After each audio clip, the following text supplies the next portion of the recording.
Olá, pessoal! Estamos aqui hoje mais uma vez para refletirmos juntos a nossa liturgia do dia, tá certo?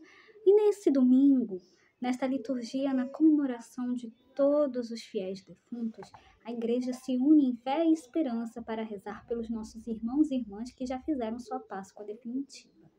Com os olhos voltados para o mistério pascal de Jesus, que morreu e ressuscitou por nós, confiamos nas mãos do Senhor o eterno descanso de todos os que adormeceram em Cristo. Então rezemos para que descansem em paz os nossos familiares, amigos e aqueles que morreram na indigência. Então a primeira leitura está em Jó capítulo 19, versículo 1, depois o versículo 23 a 27. Jó capítulo 19, versículo 1, depois o versículo 23 a 27. Jó tomou a palavra e disse: Gostaria que minhas palavras fossem escritas e gravadas numa inscrição, com ponteiro de ferro e com chumbo, cravadas na rocha para sempre. Eu sei que o meu Redentor está vivo e que, por último, se levantará sobre o pó. E depois que tiverem destruído esta minha pele, na minha carne verei a Deus. Eu mesmo verei.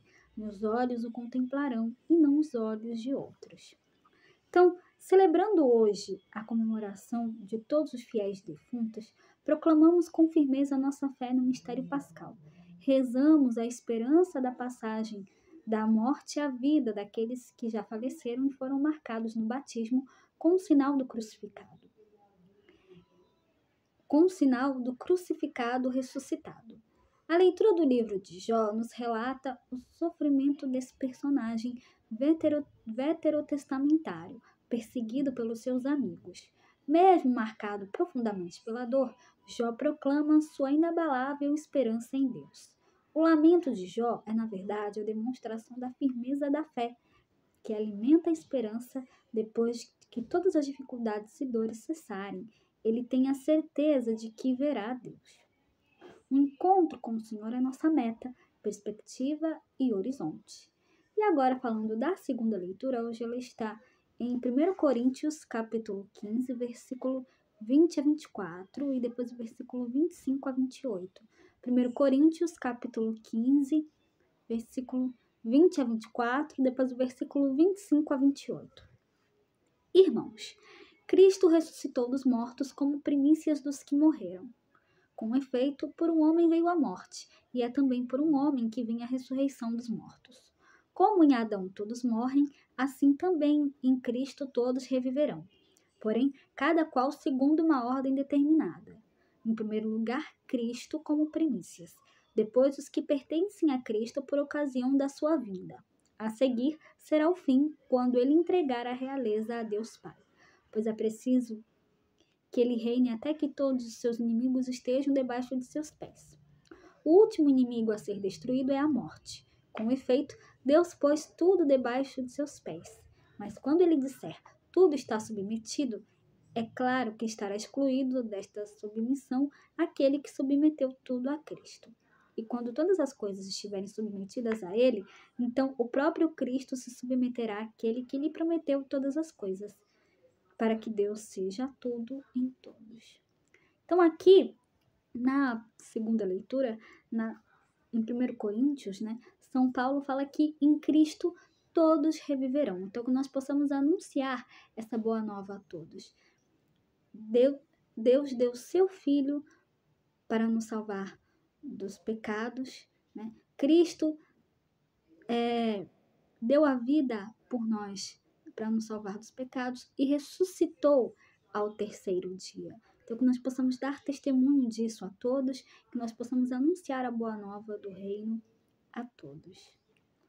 E agora, falando do Evangelho, hoje ele está em Lucas, capítulo 12, versículo 35 a 40. Lucas, capítulo 12, versículo 35 a 40. Naquele tempo, disse Jesus a seus discípulos: Que vossos rins estejam cingidos e as lâmpadas acesas. Sede como homens que estão esperando seu senhor voltar de uma festa de casamento, para lhe abrirem imediatamente a porta, logo que ele chegar e bater. Felizes os empregados que o senhor encontrar acordados quando chegar. Em verdade eu vos digo, ele mesmo vai cingir-se, fazê-lo sentar-se à mesa e passando servirá. E caso ele chegue à meia-noite ou às 3 da madrugada, felizes serão se assim os encontrar. Mas ficai certos, se o dono da casa soubesse a hora em que o ladrão iria chegar, não deixaria que arrombasse a sua casa. Vós também ficai preparados, porque o Filho do Homem vai chegar à hora em que menos o esperardes. Então, no o Evangelho de hoje traz as temáticas da vigilância, devemos estar atentos quanto ao nosso comportamento de discípulos de Jesus e da prontidão. Quando ele voltar, nos encontre preparados para sermos salvos em seu amor e em seu perdão. Assim, o versículo 37 é carregado de esperança para o cristão. Ele mesmo vai cingir-se, fazê-lo sentar-se à mesa e, passando, servirá. A segunda leitura, como eu falei, nos apresenta a grande promessa. Em Cristo, todos reviverão. Então, era isso que eu tinha para falar para vocês hoje. Muito obrigada a todos por curtirem, por comentarem.